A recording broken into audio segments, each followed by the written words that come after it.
so many of us are so focused on success and on the outcome and on wealth, we don't realize that taking these habits and taking these mindsets into bigger spaces just magnifies it.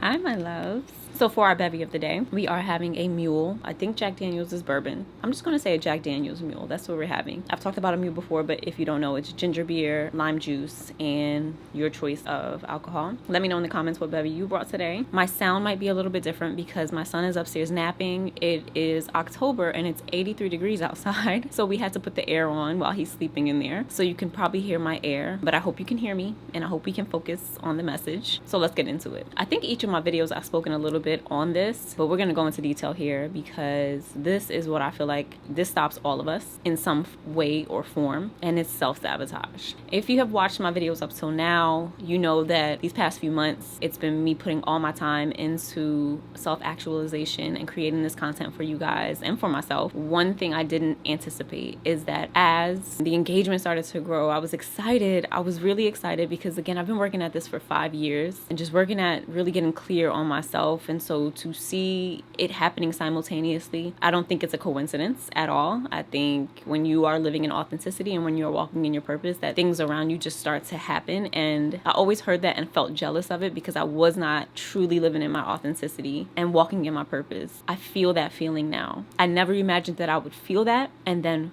right after that, what would come would be fear. I always want to talk about the things that I feel like people don't prepare you for. I knew what fear on the other side of it felt like. The fear to begin, the fear to be consistent when you're not seeing any results, fear that it's not going to work, that you're putting all this time into it, that, you know, all your efforts, all your energy, and it just may not work. I know what that felt like. Very familiar with that. But to talk about the fear after seeing success and to keep going, and the feeling that can ultimately paralyze you, that can make you feel like, I don't know if I'd rather not attempt to do it again. Like, what if that one video was just a hit and the next one they're like, girl, what is you talking about?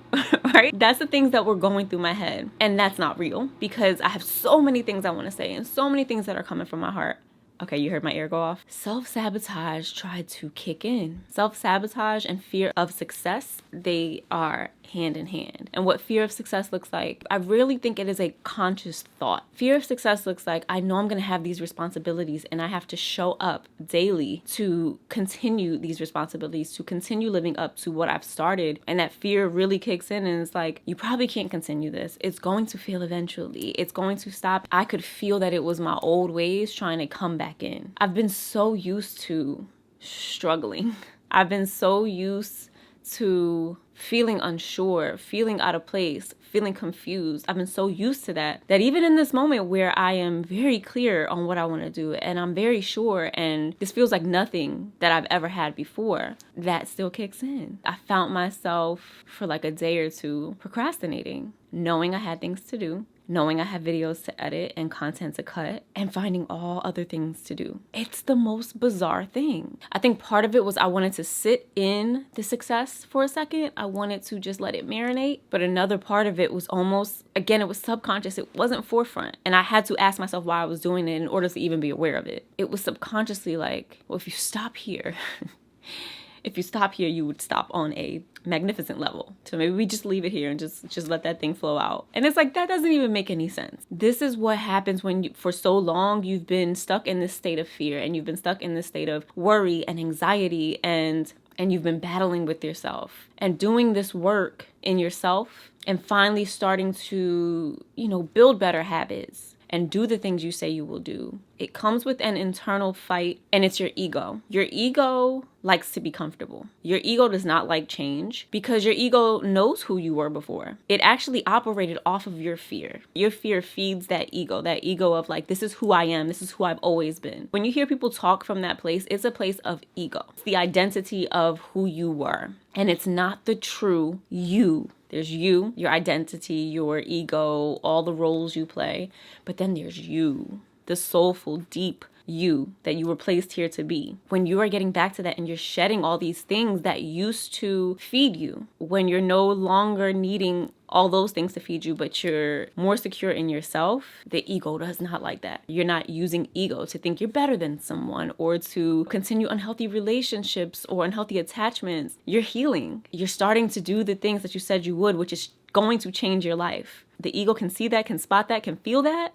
He ain't for it. She ain't for it. It's not going to be easy. At least this is my experience, and we see it on large platforms all the time. We're always watching celebrities. There's a reason why only a few celebrities have made it to be uberly successful and still seem semi-level-headed or grounded.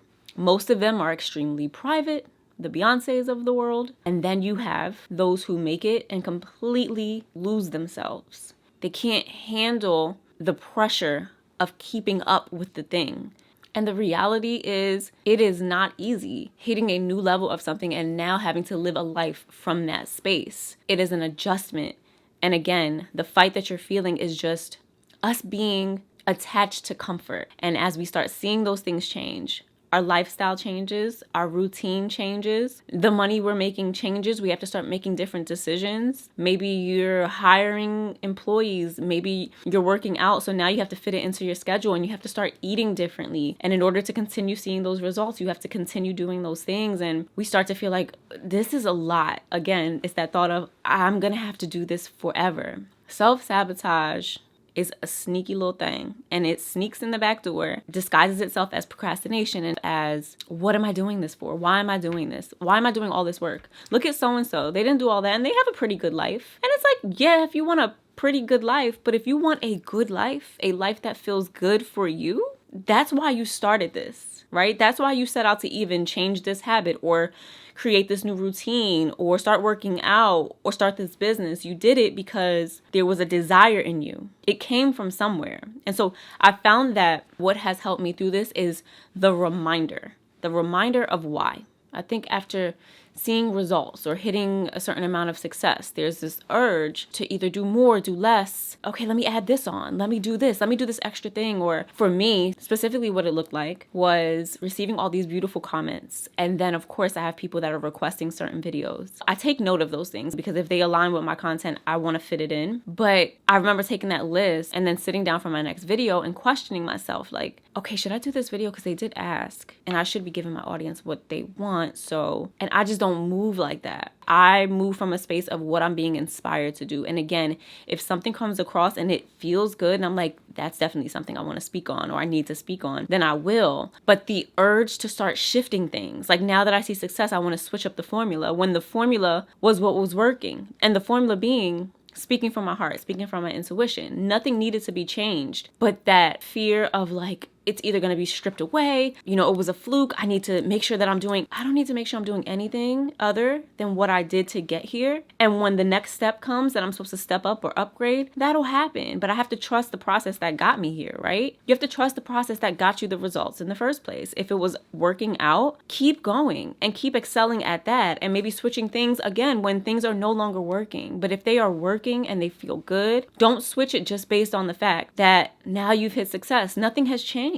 Nothing has changed. It's crazy because once we get into that role, and you'll see if you really start trying to change a habit, and once it becomes a habit, even before you're seeing the results, it's just this thing you're doing over and over and over, and you're just doing it and it starts to become a part of you and you're not worried about anything. But as soon as you start seeing the results, you want to switch something up. For what? You either get comfortable and you're like, I could skip a day or two, and then the results are going to start to eventually slow. The why is the why. I forgot who I heard say it, but it's been said multiple times on like self-help videos and inspirational messages. Don't let the bad feedback get to you, but also don't let the good feedback get to you. I know we see the negative ones and those are the ones we can react to. It is harder to say, look away from the good things too. Appreciate it, but don't let it phase you. Don't let it change what you're doing, because that good feedback, if that's what you start to live for, it will absolutely change what you're doing. If you're working out and you were just doing it for you and you post a picture and now everybody's like, oh my God, you look amazing. Don't attach yourself to that. Because now it's going to become about progressing so you can take pictures, so you can post. Or when you see your family, you're waiting for those compliments. It's like, take it, appreciate it, but Stick to the plan, stick to the strategy and to the path that you were on. What got you here? You have to stay tunnel vision on the why of why it got you here, or else you will absolutely be pulled one end or the other, whether it be fear of it failing or this crippling fear of success that we really don't even notice. Nobody thinks out loud, I'm scared to be successful. I'm scared to be wealthy. Nobody thinks that out loud. Everyone thinks that success and wealth automatically fixes things. The saying more money, more problems does not exist for nothing. I don't like that saying because I'm going to manage my money well. Thank you. It's a saying because when you start gaining things that you've never had to manage, more money, success, and now people watching you, you can try all the things but no one's watching. When I was getting a couple hundred views, I didn't even think about the mistakes I'd make. There was less pressure. And as soon as things took off, I was like, and then there's also this responsibility of wanting to make sure I deliver and wanting to make sure that I take my responsibility very seriously. But when eyes are on you, you start to think about things. You start to be a little critical, or you can if you are not grounded. The voice of the ego showed up for me like this. The channel is growing. I'm finding my people. I'm finding my community. I'm hitting the people that I want to hit. Yes. And then one morning I woke up and the voice was like, why are you doing all this? You're doing so much work for what? Like, what are you getting out of it? What is it doing for you? It's not doing anything. You're making these videos. You're just making content. You're just making videos. And you're getting up at like 6 a.m. Why are you getting up this early? You could sleep in a little bit. That is the voice of the ego. It doesn't have to make sense. I knew it didn't make sense. That's only because I've done this work in myself. But in the past, that's the voice that has stopped me from progressing. That's the voice that kept having me hit snooze and kept pushing off a project. That is the voice that starts to pop up. It just wants to go back to the way things were. And we don't want to do that. I recognize that new is uncomfortable and new is unexpected and you can't really predict it, right? But we want that new. We want better. And the only way to get there is to get through an uncomfortable period of change. You have to get strong enough to hear the voice of the ego and push past it anyway. Let it talk. You can say what you want. I'm going to keep moving. You stay in that habit of what you were doing before. I don't know if I'm the bearer of bad news or if we've already come to this conclusion through watching my videos, but it doesn't fully go away. You get stronger and you know how to manage it. And that is what I'm praying that I'm giving you here is tools to walk through it, to push through it, preparing you for what to expect. So when you see it, you're like, aha, Sif prepared me for this. She told me you'd be here, ego. She told me you'd pop up. She told me you was going to say something in my ear. She told me. So no, you're not running me fear. You're not running me worry. You're not worrying me anxiety. Sit down, take a back seat. I got this. That is what I want for you. That made me feel really powerful, is hearing those things and still moving, still editing my videos, still cutting my reels, still getting up and meditating. And then also not feeling like I need to be doing more. I need to go harder. It's like I felt a little weird the first couple of days, like just taking time off and cooking. And I was like, no, because this is the pace that I want to go at. This is the way that I want it to go. I want to have ample time with my family, with my child, with my husband, with myself. And I want to be able to create and I don't want to get burnt out. I've created this the way that I want it to be and I'm not going to change this. I'm going to breathe.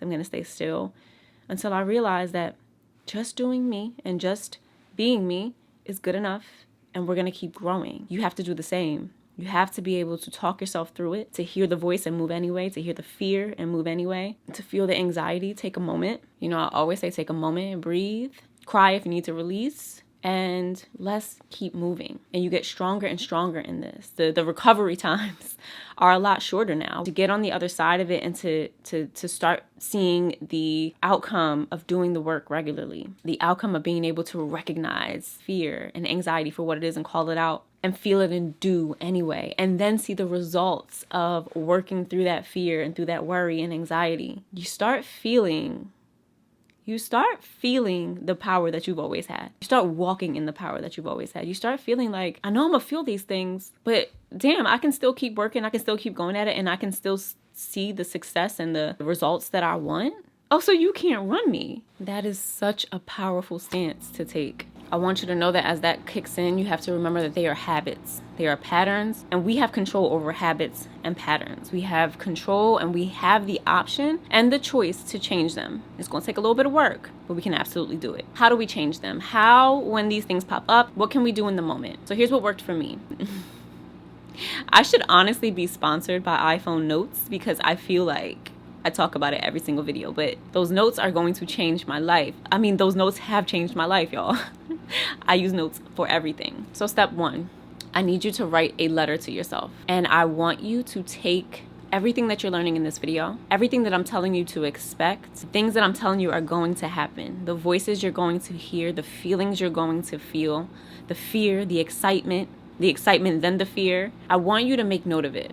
You can write it down. Hey, I know that as I start working towards this thing, or as I am working towards this thing, I'm going to experience moments of complete doubt. I'm going to experience moments of hitting success and then feeling the urge to self-sabotage. That might show up as doubting myself, procrastinating, putting it off to do something else. I know that that's my ego. I know that that's the old me trying to hold on. And dear old me, while you have gotten me here, you have gotten us through some tough times, but I got it from here. And here's where we're going. And here's why I started this journey. And then write why you started this journey. Now, you can summarize this. You can make this a short note that you can turn to, or you can make it as long as you want to make it. I'm a talker. I'm a writer. And when I get passionate about something, I can go on and on and on. So my note will probably be a lengthy one. But I feel like a nice lengthy something might be what you need when you're in those moments. You might need to read through something thorough that's going to hit you, not a quick phrase. You don't need something like, get up, you can do it. You need a, hey, I know you haven't seen anyone do this. You haven't seen anyone work out and change their body and be healthy. You haven't seen anyone start this business. Name the things that you're feeling, and here's how we want to feel. We want to feel powerful, aligned, joyful in our lives. We want to feel connected, supported, successful. We want to feel like what we're doing matters. If only for us, in this moment, if only for us, it matters, it means something.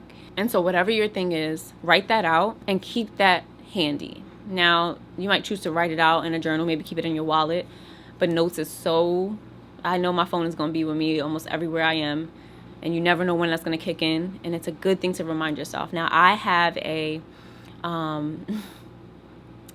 man, this year has been such a year of emotions. I have a rebranding note that I wrote back in like maybe May, and I'm seeing all those things come to fruition. I'm like really getting emotional. Woof. I'm seeing all those things come to fruition, and it's the thing that I turn back to and I read over when I get into these moments and I start getting down and out on myself. Like I read over my why. And one day I'll share that with you guys, because so much of it is everything that you guys have been giving me feedback on. My target market is women, but there's been a lot of gentlemen here, and I want you guys to know you are so welcome. Take the message. I talk to my ladies because if you look in these comments, it is like 90% of us here. But I want you to know this content and the message is for everyone. My goal in there was to provide accessible steps that seeps and that hits and that makes sense, that's clear, and to help people to enjoy their lives a little more. Like that was my goal. I can't even describe what that feels like, y'all. And that is what kept me going. When I posted my first couple videos in this series, you know, when it wasn't getting so much traction, I went back to that note every day. This is my why, and it doesn't matter. It's going to hit the people it needs to hit. It's going to get there. Keep going. Keep speaking what's on your heart, because somebody needs it. Somebody is getting the message. And here we are. So I am beyond blessed to be sitting here with you guys, and every time that I get on this screen, I want you to know that I'm the walking proof that overcoming anxiety is possible, that so much of our anxiety stems from us just not being authentic in ourselves, not being able to show up the way that we want to, or believing that we're not able to show up the way that we want to, and that the constant reminder of your why and the constant reminder of what you don't want to go back to and where you're trying to go is what I believe keeps you grounded, keeps you centered, and keeps you tunnel visioned, regardless of what's going on outside of you, regardless of the feedback, regardless of the validation, regardless of anything. Realizing that your validation and you being proud of yourself and you following this thing, that is the goal. That is where the success lies. Step 2, time management. It's important that in this time, you map out your days. because this procrastination and urge to self-sabotage and mess up your moment and pull you back, having your day mapped out where you don't have to use your brain and your brain that's occupied by maybe those messages for a minute, being able to look at your schedule and say, look, I said I'm going to do this, this, this, and this. I'm going to do it to the best of my ability from where I am right now. Being able to just follow a map and not have to try and have creative thought or organizational thoughts in the midst of dealing with this. Having your time mapped out and having as detailed as you can an outline of what your day will be or what your day should be is going to help you to keep moving forward and keep taking steps forward. It is so much easier to fall into old patterns when you have nothing planned. Having it planned out helps you to do the thing even when you don't feel like it, because all you have to do is show up. 90% of it is getting there. Showing up and getting started. And then once you do, you're on a roll. Get in the door, get in the room, sit at the table, get to the laptop, get to the gym, follow your schedule, follow your plan. And what's going to keep you going is seeing that even with that feeling, you can still succeed. You can still do the thing you said you're going to do, and the results can still happen. Now I heard that voice. It doesn't mean that it's the end of my day. It doesn't mean I have to quit. We're going to keep this train moving. And lastly, this is a fun part, I feel. Finding, whether it be movies, documentaries, or autobiographies that you can listen to of successful people. It's one of my favorite things to do. I think realizing the humanness of each person, how we viewed it from the outside, and we just see glimmer and lights and success and the yeses. We see when they make it and it seems like they feel so comfortable. And then you hear their stories and you realize that they sat in rooms that they didn't feel comfortable in, that imposter syndrome kicked in for them, that self-sabotage and getting somewhere, but having old ways come in and ruin that. It's such a relieving thing. I love to hear the stories of successful people because it's a reminder that we are all human, we're all going through things. And I like to balance it out with people we see super successful and people that we see that may have crashed and burned. And I say that because it's important to see both sides of it. It's important to see the choices that we make, the habits that we have, the mindsets that we have. If we don't work on it and we get to this successful place, what that can look like. If we don't work on it, what happens on the way to success. So many of us are so focused on success and on the outcome and on wealth. We don't realize that taking these habits and taking these mindsets into bigger spaces just magnifies it. It's really important that we work on those things. That when you're feeling out of place or you're feeling like you want to go back, watching those stories, getting yourself inspired, and continuing to forge ahead. I feel like we talked about a little bit of everything. A little imposter syndrome was in there. Breathe after this, detox, take a moment. And you can also let me know in the comments the way that self-sabotage has showed up for you and maybe some ways that you guys have overcome it. Because I'm always looking for more things to implement, more things to share. There's something that you know that I don't know. I am always open to learn. I just want you to know you are worth it. You are worth that lifestyle that you are pushing after. I pray that you are mapping that out right now, that you're not basing it on anyone else's timeline or anyone else's idea of what a good life looks like, that you are basing that on how you want to feel and how you want to experience life and see life. And that when those old habits and old mindsets try to pop up, that you stop them in their tracks, that you put to use all the things we've been learning, all the things we've been talking about, that you use these steps, that you remind yourself why it's important, that you remind yourself that life can feel good. It just takes a change in mindset, a change in some habits, and consistency. I truly hope that you enjoyed this video. If you did, please hit the thumbs up. Make sure that you subscribe and that you turn on notifications so you don't miss any new uploads. And until next time, guys, keep living in love, in light, and in your truth. Mwah. Bye.